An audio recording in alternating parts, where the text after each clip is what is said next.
Somewhere in Pennsylvania, 1983. I was never one to be easily impressed by horror stories.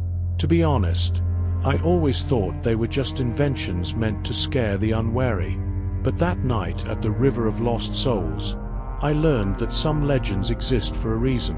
My younger brother, Lucas, and I have always been passionate about fishing. We decided to spend the weekend at the river famous for its crystal clear waters and natural beauty. We arrived early on that sunny Saturday, enchanted by the scenery, the soothing sound of the flowing water, the singing birds. Everything seemed perfect. We set up our camp in a small clearing near the riverbank. That place felt like a piece of paradise lost in the middle of the forest. The clear waters reflected the blue sky, creating a display of light and color. Lucas, ever excited, was already casting his line into the water, hoping to catch a big fish. As the sun dipped below the horizon, the colors of the sky shifted from bright blue to shades of orange and red. It was like watching a painting unfold before us. I was sitting by the river, enjoying the tranquility, when an unexpected sound broke the silence. A distant, sharp scream filled with desperation reverberated through the forest. I turned quickly, my heart racing. "Did you hear that?" I asked Lucas, trying to stay calm. He looked at me with wide eyes, clearly disturbed. "Yes, I heard it." "What was that?" I tried to rationalize. "Probably an animal. Sometimes their screams can sound quite frightening." Lucas didn't seem convinced, but shrugged and went back to focusing on his fishing. However, the feeling of unease didn't disappear. There was something about that scream that seemed deeply human, something we couldn't ignore. Night fell quickly, and the forest around us was swallowed by darkness. We lit a campfire, the comforting warmth of the flames providing some sense of security. We were sitting around the fire, talking about everything and nothing, when we spotted something on the opposite bank of the river. At first, they were just indistinct shadows moving among the trees. Then, gradually, the shadows took shape. Pale, almost translucent figures emerged from the darkness. Their movements were slow and eerie, as if they were floating. "Do you see that?" Lucas asked, his voice low and trembling. I nodded, unsure of what to say. I tried to find a logical explanation. They must be other campers. Maybe they're playing some kind of prank. But deep down, I knew something was very wrong. The figures made no sound, not even the crackling of branches underfoot. They were just there, watching, floating in the darkness. The air around us seemed colder, and the campfire, once a bastion of warmth, seemed incapable of dispelling the chill that was settling into our bones. The forest, which during the day was a peaceful refuge, was transforming into a labyrinth of shadows and fear. As the night wore on, the silence became almost deafening, broken only by the occasional crackle of wood in the fire. Lucas and I sat motionless, our eyes fixed on those figures across the river. With each passing second, the psychological terror grew, a feeling that we were being watched, studied, by something beyond human understanding. Finally, unable to endure it any longer, I spoke. "Let's get into the tent. Maybe if we ignore it, it'll all disappear." Lucas reluctantly agreed, and we retreated to the tent, zipping it up with trembling fingers.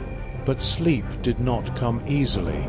Every noise, every whisper of the wind seemed laden with invisible threats, and deep down, we knew that night was only the beginning of our nightmare at the River of Lost Souls.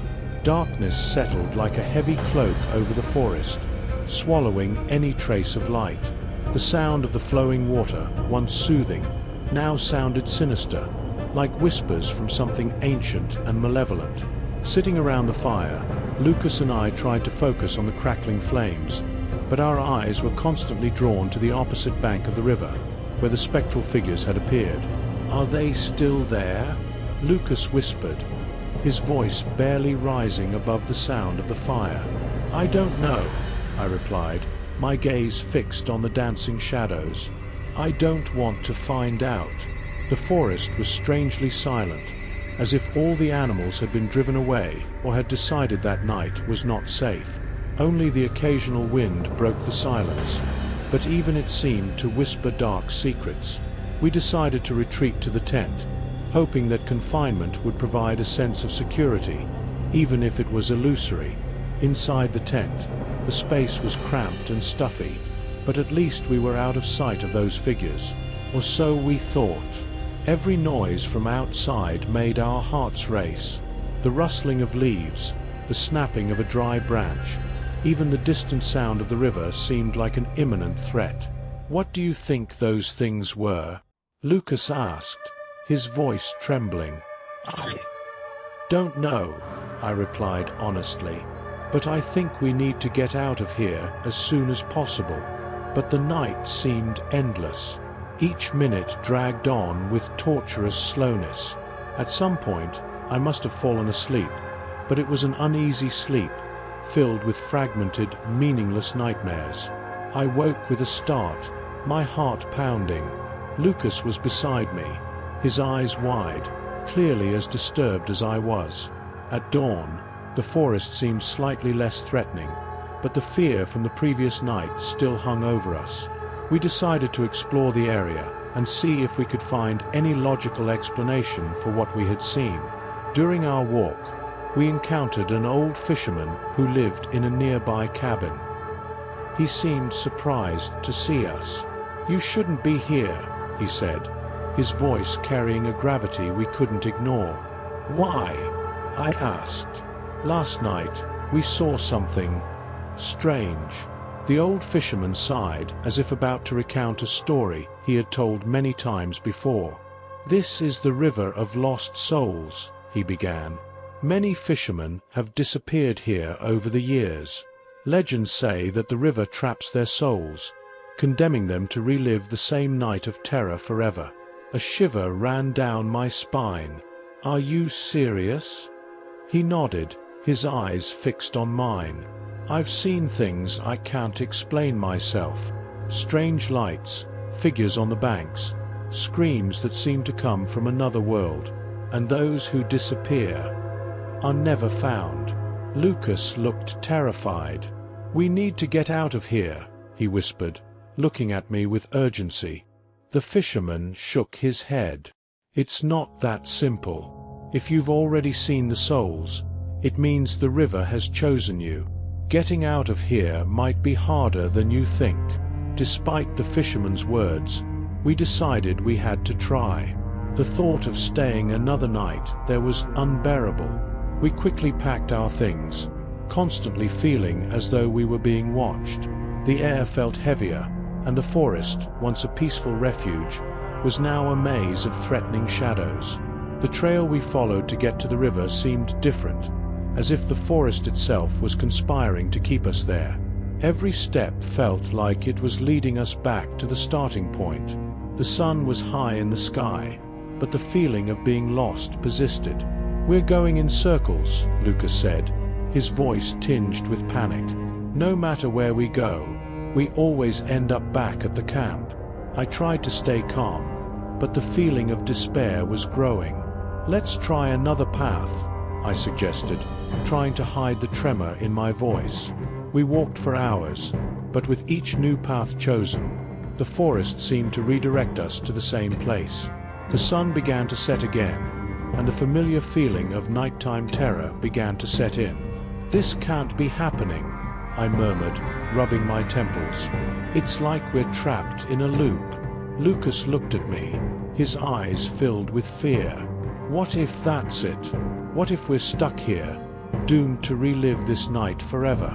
The idea was unbearable, but the more we tried to escape, the more it seemed like we were just running in circles. The sun set again, and with it came the oppressive darkness. The spectral figures returned, their vacant stares fixed on us. "What are we going to do?" Lucas asked, his voice barely audible. I had no answer. The psychological terror of being trapped, the sense that we were being watched and pursued by something beyond human understanding, was slowly destroying us. We were on the brink of collapse, and the night, once again, promised to be endless. Despair hung in the air like a thick fog. Lucas and I knew we needed to get out, but with each attempt to escape, the forest seemed to pull us back, as if it were alive and aware, determined to keep us trapped. The previous night had been a nightmare we couldn't shake, and the fear of it repeating was paralyzing. We decided to make one last attempt at dawn. With the first light of day, we began to dismantle the camp, our movements hurried and nervous. The silence of the forest was almost deafening, as if all the natural sounds had been sucked into a void of despair. We took the trail that would lead us back to the car, but again, something was wrong. The landscape seemed to distort, the paths twisting and changing before our eyes. After hours of walking, we realized we were back at the starting point.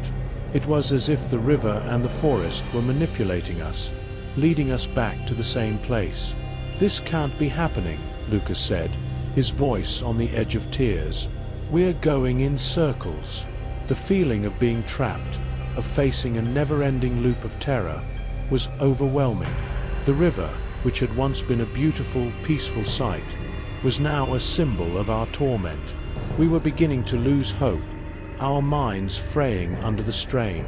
As the sun set for the third time, the figures across the river became more defined, their presence more menacing. The chilling realization that we were destined to experience this night over and over again was almost too much to bear. Maybe we should just stay here," Lucas suggested, his voice cracking. "It seems like we're never getting out." But I couldn't accept that. I refused to believe that this was our fate. With a last ounce of strength and resolve, we pushed ourselves to keep trying, to fight against the oppressive darkness that seemed to be closing in. As dawn finally approached, we stumbled upon a narrow path that seemed different from the others.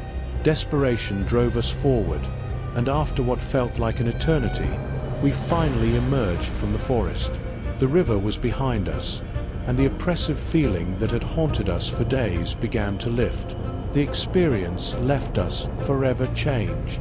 We never spoke of that night again, but the river of lost souls remained a haunting memory, a reminder of a night when the boundaries between reality and nightmare blurred.